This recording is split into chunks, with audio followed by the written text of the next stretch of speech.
प्यारे प्रदेशवासियों, आज लॉकडाउन 3 का जो कोरोना के खिलाफ लड़ाई लड़ने के लिए एक बहुत महत्वपूर्ण निर्णय लिया गया था, उसका अंतिम दिन है। लेकिन उसके बावजूद भी हम इस बात को अनुभव कर रहे हैं कि पूरे देश भर में कोरोना वायरस के बहुत सारे मामले इन दिनों में आए हैं और इस बात को हमको भी स्वीकार करना होगा कि हिमाचल प्रदेश में भी पिछले कुछ दिनों से कोरोना वायरस के मामलों में बढ़ोतरी हुई है।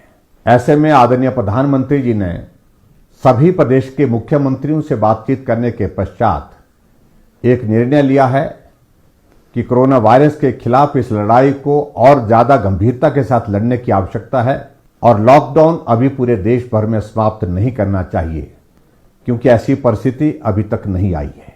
लॉकडाउन 3.0 समाप्त हो रहा है और आप सबका उसमें बहुत बड़ा सहयोग रहा। कल से लॉकडाउन 4.0 की शुरुआत हो रही है और हिमाचल प्रदेश में हमने तय किया कि हम अभी भी कर्फ्यू ही लागू रखेंगे और ये कर्फ्यू जहां हिमाचल प्रदेश की बात है, ये 31 मई तक जारी रहेगा।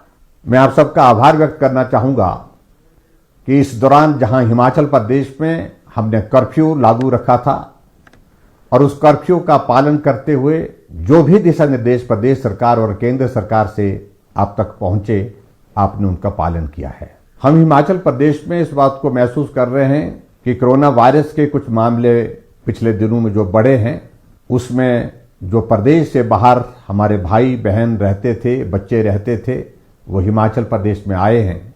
वो बहुत संकट के दौर में से गुजर रहे थे और स्वाभाविक रूप से जहां से उनका आना हुआ है, उन इलाकों में, उन प्रदेशों में कोरोना वायरस के मामले बहुत ज्यादा थे।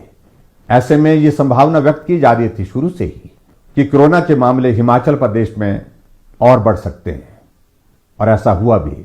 हिमाचल प्रदेश में कोरोना वायरस के जो मामले बढ़े हैं, उनकी संख्या अब 80 तक पहुंच गई है। लेकिन मुझे इस बात को लेकर के भी संतोष है कि 80 में से हमारे पास हॉस्पिटल में जो उपचाराधीन है, जो पॉजिटिव केसेस हैं, जो जिनको आइसोलेशन में हमने रखा है, उनकी संख्या 33 है, 33 है। बाकी राज्यों की तुलना में हम इस बात को कह सकते हैं कि हिमाचल प्रदेश अभी भी बहुत बेहतर है।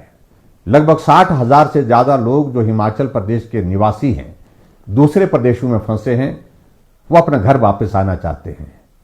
स्वाभाविक रूप से ऐसे में आशंका व्यक्त की जा सकती है कुछ मामलों में और बढ़ोतरी हो सकती है।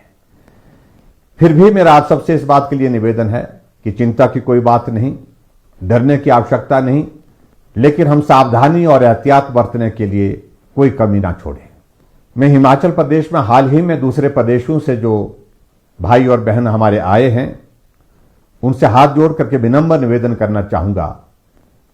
आप अपने घर आए हैं, आप घर में आने के पश्चात अब सुरक्षित हैं, लेकिन उसके बावजूद आप होम क्वारंटीन में हैं, तो होम क्वारंटीन के नियमों का पालन करें। परिवार वालों से भी इस बात के लिए आग्रह करें कि वो भी नियमों का पालन करें। अगर इंस्टीट्यूशनल क्वारंटाइन में हैं, तो उसमें भी आप नियमों का पालन करें। आपके सहयोग की बहुत बड़ी आवश्यकता है। हिमाचल प्रदेश के सभी भाइयों और बहनों की जीवन की रक्षा हमारी जिम्मेवारी है। हम उस जिम्मेवारी का निर्वहन कर रहे हैं और मुझे पूरा भरोसा है, पूरा विश्वास है, आप इस संकट की घड़ी में हमारा सहयोग करेंगे।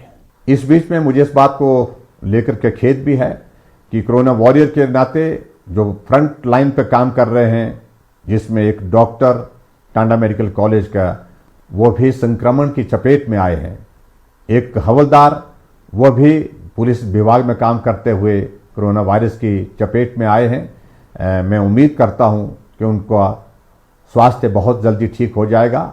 मैंने उनसे बात करने की भी कोशिश की, वो दोनों स्वस्थ हैं और उम्मीद करता हूं आने वाले समय में वो ठीक होकर के बाकी लोगों का भी हौसला बढ़ाने में मददगार होंगे।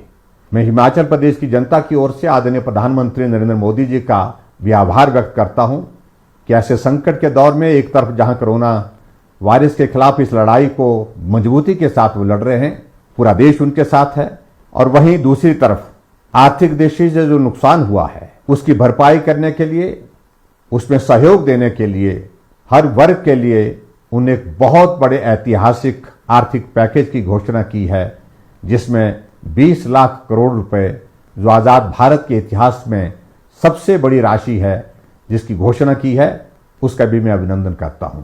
एक बार फिर से मैं सभी हिमाचल वासियों का आभार व्यक्त करता हूं, जिन लोगों ने अपने सीमित साधनों के बावजूद हर तरह से मदद करने की कोशिश की है। इस संकट के दौर में चाहे वो मास्क बनाने की बात है, चाहे वो राशन देने की बात है, चाहे वो भूखे को भोजन देने की बात है, हर जगह मदद करने की कोशिश की है। उसके लिए भी मैं हिमाचल प्रदेश के सभी भाई बहनों का आभार व्यक्त करता हूं। आप सबके सहयोग और समर्थन की उम्मीद के साथ और इस विश्वास के साथ कि हम सब लोग निश्चित रूप से कोरोना पर जीत हासिल करेंगे, आप सहयोग बनाए रखिए। आप सबका बहुत बहुत धन्यवाद। नमस्कार। जय हिंद, जय हिमाचल।